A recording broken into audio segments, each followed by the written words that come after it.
Hello दोस्तों एवं प्यारे विद्यार्थियों।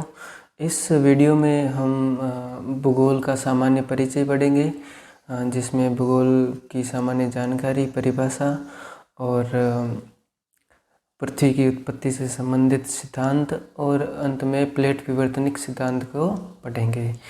तो शुरू करते हैं। ज्योग्राफी जो शब्द है वो दो शब्दों से मिलकर बना हुआ है, जियो और ग्राफो या ग्राफिया। जियो का मतलब होता है पृथ्वी और ग्राफो का मतलब होता है वर्णन करना, यानी पृथ्वी का वर्णन करना। ज्योग्राफी जो शब्द है ये ग्रीक भाषा का शब्द है, जिसे यूनानी भाषा भी कहते हैं। और यह ज्योग्राफी शब्द जो है सर्वप्रथम इरेटोस्थनीज ने प्रयोग किया था। अब अपन परिभाषा देखते हैं। अब अपन भूगोल की परिभाषा पढ़ते हैं। भूगोल एक स्वतंत्र विषय है, यानी बहुत से ऐसे विषय हैं जैसे राजनीतिक विज्ञान और समाजशास्त्र, नीति शास्त्र, इनका विकास दर्शन शास्त्र से हुआ है, लेकिन भूगोल अपने आप में एक स्वतंत्र विषय है। इसका किसी दूसरे विषय से विकास नहीं हुआ है। नेक्स्ट है कि जिसका उद्देश्य लोगों को इस विश्व का, आकाशीय पिंडों का, स्थल, यानी अपन भूगोल के अंदर पूरे विश्व का अध्ययन करते हैं। आकाशीय पिंडों, ब्रह्मांड, तारों के बारे में, ग्रहों के बारे में, ग्रहों की गतियों के बारे में अध्ययन करते हैं। स्थलीय भाग का विस्तार से अध्ययन करते हैं, जिसके अंदर पर्वत हो गई, पठार हो गई, मैदान, तटीय प्रदेश, इन सभी का अध्ययन करते हैं। और महासागर, जीव जंतु, वनस्पति, फलों, भू धरातल के क्षेत्र में देखी जाने वाली प्रत्येक अन्य वस्तु का ज्ञान प्राप्त कराना है। किसका उद्देश्य है? भूगोल का उद्देश्य है। नेक्स्ट अपन पढ़ते हैं, कुछ तथ्यों के बारे में पढ़ते हैं। अब अपन कुछ तथ्यों के बारे में जानकारी ले लेते हैं, क्योंकि सामान्यतः विद्यालयों के अंदर भी बच्चे आपस में एक दूसरे से सवाल पूछते हैं कि राजनीतिक विज्ञान का जनक कौन है, इतिहास का जनक कौन है, भूगोल का जनक कौन है। ऐसे सवाल सामान्यतः पूछ लेते हैं। तो राजनीतिक विज्ञान का तो जनक है अरस्तु। अपन अपने टॉपिक पे आते हैं। भूगोल के जनक है हिकेटियस, क्योंकि प्राचीन भूगोल का अध्ययन और उनके बारे में जानकारी एकत्रित करने वाले हिकेटियस ही थे, इसलिए उनको भूगोल का जनक कहा जाता है। नेक्स्ट है भूगोल का पिता। भूगोल का पिता इरेटोस्थनीज को कहा जाता है। और सर्वप्रथम ज्योग्राफी शब्द का भी प्रयोग इरेटोस्थनीज ने किया था। और इरेटोस्थनीज ने भूगोल का वैज्ञानिक और क्रमबद्ध रूप से अध्ययन किया, इसलिए इनको फादर ऑफ ज्योग्राफी कहा जाता है। आधुनिक भूगोल के जनक माने जाते हैं Alexander von Humboldt. Alexander von Humboldt, जिनकी पुस्तक का नाम है कॉस्मोस, हिंदी में इसे ब्रह्मांड भी कहते हैं। आगे आप टॉपिक पढ़ेंगे महासागरीय जलधाराएं। उसमें दक्षिणी अमेरिका के पश्चिमी तट पर एक जलधारा बहती है, जिसका नाम है हम्बोल्ट जलधारा। इसका एक दूसरा नाम भी है, पेरू जलधारा के नाम पर है, और दूसरा उसका नाम है हम्बोल्ट जलधारा। ये एक ठंडी जलधारा है, और जिसका नाम किस व्यक्ति के नाम पर पड़ा है, जो आधुनिक भूगोल के जनक माने जाते हैं, अलेक्जेंडर वॉन हम्बोल्ट के नाम पर। अब अपन भूगोल की शाखाओं के बारे में बात करते हैं। भूगोल की दो शाखाएं, एक भौतिक भूगोल है और दूसरा मानव भूगोल है। भौतिक भूगोल के अंदर जितनी भी भौतिक आकृतियाँ आपको दिखाई देती है, पर्वत, पठार, मैदान, नदियाँ, महासागर, वायुमंडल, इनका अध्ययन करते हैं भौतिक भूगोल के अंदर। और मानव भूगोल के अंदर मानव से संबंधित गतिविधियाँ, मानव संसाधन, खनिज, कृषि, उद्योग, इनका अध्ययन किया जाता है, जनसंख्या वगैरह। नेक्स्ट अपन बात करते हैं पृथ्वी की उत्पत्ति से सिद्धांत, पृथ्वी की उत्पत्ति से संबंधित सिद्धांतों की।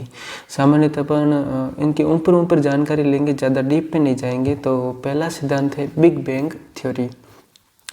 बिग बैंग थ्योरी सर्वप्रथम 1927 में जॉर्ज लेमेत्रे के द्वारा दी गई थी। लेमेत्रे के अनुसार ब्रह्मांड की शुरुआत 13.8 अरब वर्ष पहले हुई थी। और लेमेत्रे ने कहा कि सर्वप्रथम अपना ब्रह्मांड या अपना पूरा विश्व एक आग के गोले के रूप में था, जो एक छोटा सा एक परमाणु था, जिसका घनत्व बहुत ही ज़्यादा था, तापमान बहुत ही अधिक था, और एक बार उसमें विस्फोट हो जाता है, जिससे पूरे ब्रह्मांड का निर्माण हो जाता है। और इस सिद्धांत की और विस्तार से अध्ययन किया हबल ने। 2 साल बाद उसने कहा, अध्ययन पूरा करके कहा कि जो जॉर्ज लेमेत्रे के द्वारा बिग बैंग थ्योरी दी गई थी वो सही है, और उसके अनुसार ब्रह्मांड का अभी भी वर्तमान के अंदर भी विस्तार हो रहा है। अपना ब्रह्मांड लगातार एक्सपेंड कर रहा है। ऐसा दूसरा जो सिद्धांत है महाद्वीपीय विस्थापन सिद्धांत है। यह प्रतियोगी परीक्षाओं के लिए बहुत ही महत्वपूर्ण सिद्धांत है। तो महाद्वीपीय विस्थापन सिद्धांत सर्वप्रथम अल्फ्रेड वेगनर के द्वारा 1912 में दिया गया था।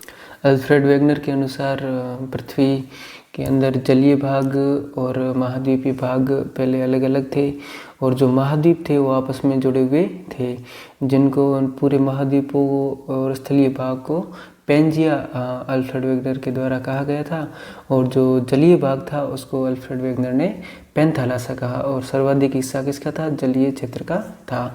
जो 71% था वो पेंथालासा था, और जो 29% था वो पेंजिया था, जिसमें पेंथालासा था महासागर, जैसा कि आपको इस इमेज के अंदर दिख भी रहा होगा। अब अपन इनका विस्तार से अध्ययन करते हैं। पेंजिया के बारे में पढ़ते हैं। पेंजिया जो है वो दो शब्दों से मिलकर बना हुआ है, पेन और जिया।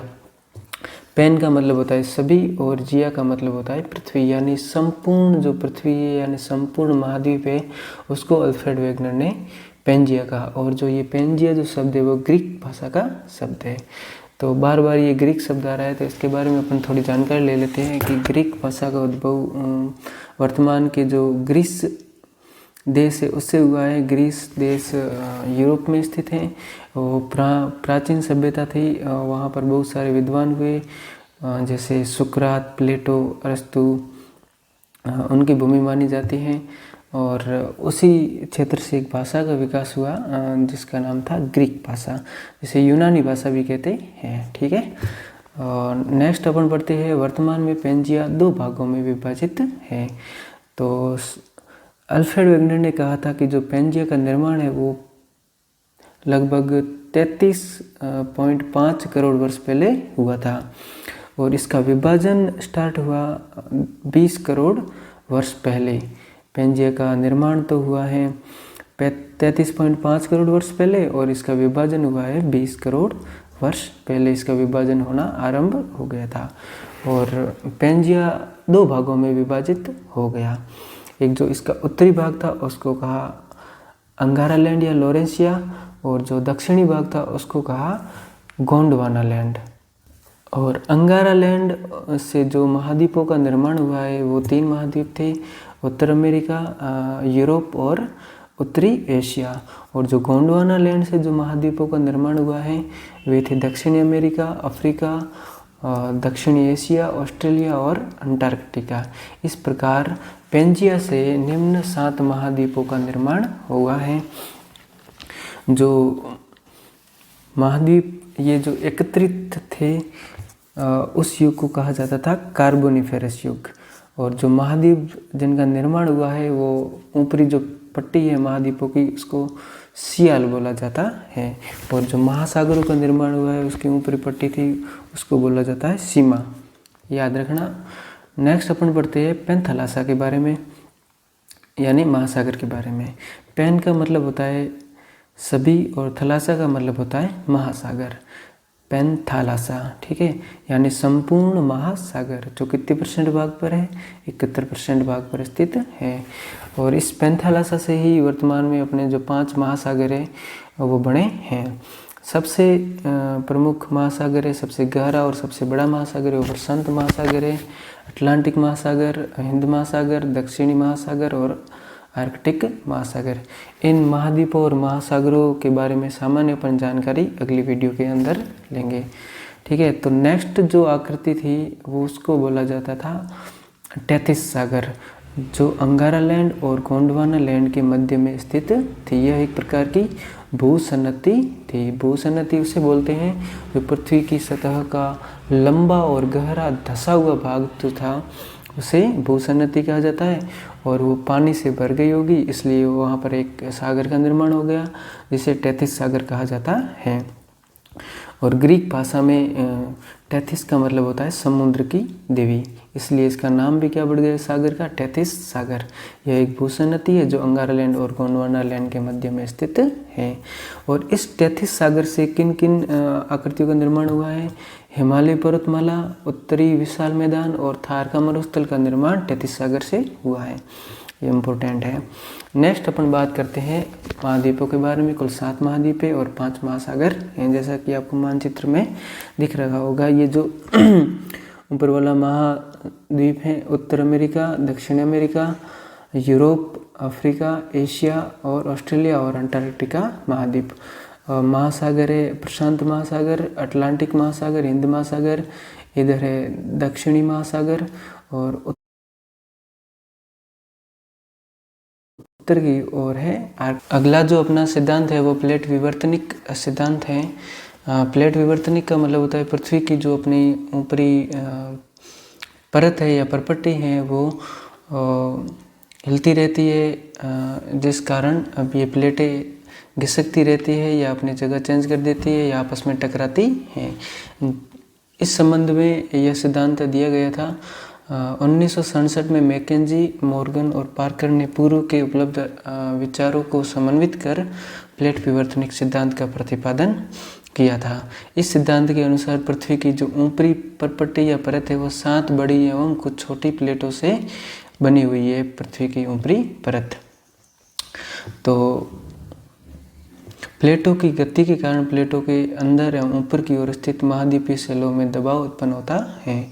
जब ये प्लेटें गति करती है, एक दूसरे की ओर भी करती है, एक दूसरे के विपरीत करती है या एक दूसरे के ऊपर या नीचे आ जाती है, जिसके कारण क्या होता है कि जो महाद्वीपीय सेल हैं, जो चट्टानें हैं, वो पृथ्वी के अंदर भी है और ऊपर भी है।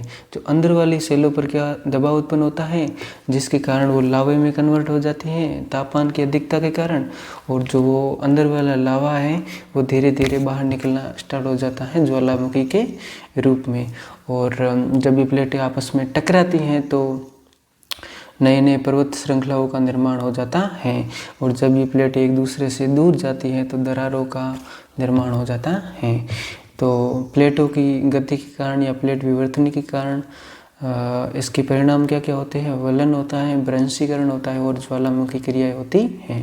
वलन का मतलब होता है बिना टूटे मुड़ना। जैसे अपना हिमालय पर्वत है, वो यूरेशियन प्लेट और इंडो ऑस्ट्रेलियन प्लेट्स जब आपस में टकराई थी तो हिमालय पर्वत का निर्माण हुआ था। और ये हिमालय पर्वत कैसा है? वलित पर्वत है, यानी ये आपस में टूटा नहीं था, मुड़ गया था। और दूसरा है भ्रंशीकरण होता है, जिसका मतलब होता है टूटना या दरार पड़ना। जब प्लेट एक दूसरे से दूर जाती है तो उनके बीच में एक दरार पड़ जाती है। और तीसरी जो गतिविधि होती है वो ज्वालामुखी है, जिसके पृथ्वी के अंदर जो तापमान की अधिकता के कारण अंदर का लावा बाहर आ जाता है और ज्वालामुखी विस्फोट के रूप में फैल जाता है। नेक्स्ट अपन बात करते हैं सामान्य तौर पर इन प्लेटों की गति को 3 भागों में विभाजित किया जाता है। ये आप इस मानचित्र के अंदर आप प्लेटों को भी देख सकते हैं कि 7 बड़ी प्लेटें कौन कौन सी है। यूरेशियन प्लेट, उत्तर अमेरिकी प्लेट, दक्षिणी American plate, African plate, Eurasian same है, इंडो ऑस्ट्रेलियन प्लेट और आर्कटिक प्लेट और प्रशांत महासागरीय प्लेट। 1 2 3 ठीक है। सामान्य तौर पर इन प्लेटों की गति को 3 भागों में विभाजित किया गया है। अभिसारी परिसीमा, अपसारित परिसीमा, रूपांतर परिसीमा। अभिसारी परिसीमा जब प्लेटें एक दूसरे के करीब आती हैं, जैसे ये प्लेट हो गई और जैसे ये प्लेट हो गई और ये प्लेट हो गई, ये दोनों जब प्लेटें एक दूसरे के करीब आती हैं यानी टकराने वाली होती हैं या आपस में टकरा जाती हैं, जिससे एक नई आकृति का निर्माण होता है, उससे बोलते हैं अभिसारी परिसीमा। जैसे उदाहरण के तौर पर इंडो ऑस्ट्रेलियन प्लेट और यूरेशियन प्लेट की आपस में जब टक्कर हुई थी तो हिमालय पर्वत का निर्माण हुआ था। दूसरी जो परिसीमा है या प्लेट है वो प्लेटों की गति है वो अपसरित परिसीमा है। जब प्लेटें एक दूसरे से दूर जाती है या अपसरण होता है या एक दूसरे की उल्टी दिशा में चलना स्टार्ट कर देती है, जिससे नई भूपर पट्टी का निर्माण होता है, इसे रचनात्मक परिसीमा भी कहते हैं। ये दो प्लेटें हैं, जब ये एक दूसरे के विपरीत दिशा में चलना स्टार्ट कर देती है तो बीच अंदर एक खाली जगह बन जाती है और जिससे भ्रंश काठी का भी निर्माण हो जाता है। इसे रचनात्मक परिसीमा भी कहते हैं। इसका उदाहरण आपको मध्य अटलांटिक कटक के रूप में देखने को मिलता है, जो अटलांटिक महासागर के अंदर स्थित है। तीसरा जो प्लेट की गति है वो रूपांतर परिसीमा है। जब प्लेट एक दूसरे के समांतर क्षैतिज रूप में रगड़ते हुए निकल जाती है, इससे न तो नई परत का निर्माण होता है और न ही इसका विनाश होता है। उदाहरण के लिए सैन एंड्रियास फोल्ड जो अमेरिका के अंदर स्थित है, जैसा कि आपको चित्र में दिख रहा है, एक प्लेट ऊपर जा रही है, दूसरी इसके पास से होकर नीचे जा रही है, लेकिन ये आपस में टकराती नहीं है, जिससे न तो नई परत का निर्माण होता है और न ही इसका विनाश होता है। तो अपना ये टॉपिक पूरा हो जाता है। अब थोड़े क्वेश्चन देख लेते हैं, आप खुद ही कर लेना। कमेंट बॉक्स के अंदर इसका आंसर आप लिख लेना कि पृथ्वी की आंतरिक परत कौन सी है, महाद्वीपीय विस्थापन सिद्धांत किसने दिया था, जियोग्राफी किस भाषा का शब्द है, पेंजिया का उत्तरी भाग कौन सा था और जियोग्राफी शब्द का सर्वप्रथम प्रयोग किसने किया था।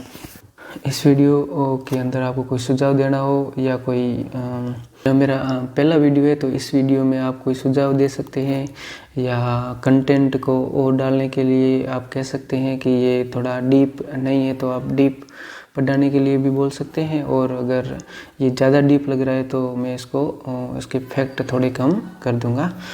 तो मिलते हैं अपन अगली वीडियो के अंदर, जिस पर अपन महाद्वीपों और महासागरों के बारे में सामान्य जानकारी लेंगे।